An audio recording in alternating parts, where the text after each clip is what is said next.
Stablemates Rattle and Roll and Smile Happy are both coming off dominating performances in their last start as they take on the starting gate together for the first time in the Grade 1 Stephen Foster at Ellis Park.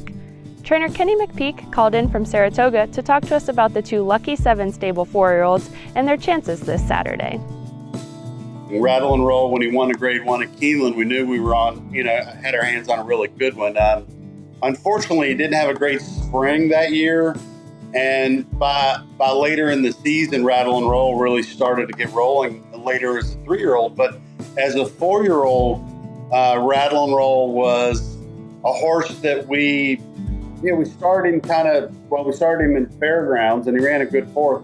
But since then, he's been on, a real roll. And, just been real proud of the races he's put in. And, 3 in a row now.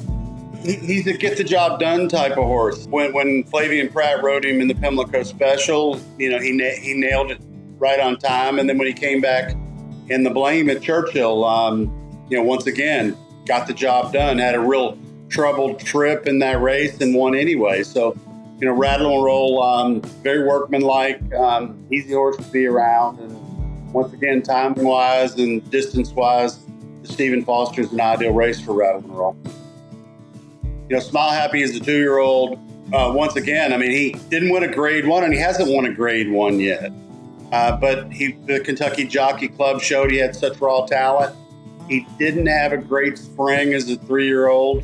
Actually, neither did Rattle and Roll or him. But he needed an extended vacation after the Derby last year. He had a slight case of distal bone bruising, which is difficult to get a horse to rebound from quickly. It takes a significant amount of time. Mike Mackin and the family of Lucky 7, they let you do whatever you need to do timing-wise, and we gave him a lot of time, and he's come back a better horse.